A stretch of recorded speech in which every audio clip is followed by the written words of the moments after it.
Reported today in The Verge. Life is Strange 2 is an uncomfortable sequel that's powerfully relevant. Toward the end of Life is Strange 2, the episodic series that wrapped up its 5-episode series last week, teenage lead Sean Diaz is jolted awake. After driving all night, he pulled over to the side of a quiet desert road for a doze. But it turns out, he inadvertently parked on private property owned by a racist who isn't a fan of a mysterious Hispanic kid sleeping on his land. The result is an incredibly tense confrontation.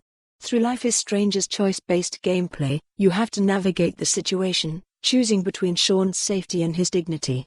There are no right moves. No matter what Sean does, bad things will happen, whether that's actual physical conflict or being forced to insult himself in Spanish. When the excruciating conflict is over, Sean gets back into his car, drives away, and lets out a primal scream. I felt like doing the same.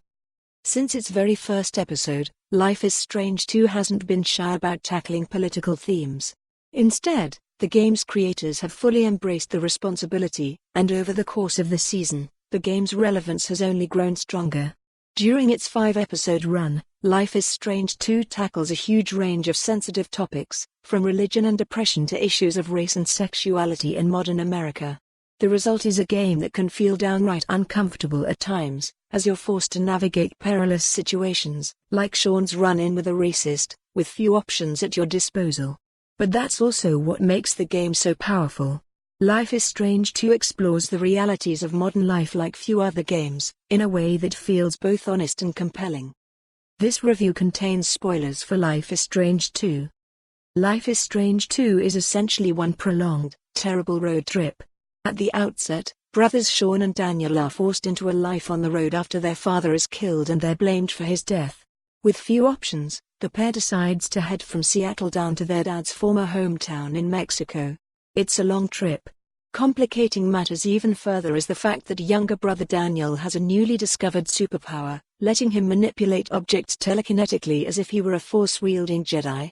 It's a bad combination, being wanted criminals and visible minorities, all while dealing with secret superpowers. It leads to plenty of bad situations. As a game, Life is Strange 2 plays out virtually identically to its predecessor, which is to say it's a narrative-driven adventure game in the Telltale mold. Most of your time is spent walking around small environments, gathering information, and talking to folks. The challenge, if you can call it that, comes from the decision-based structure.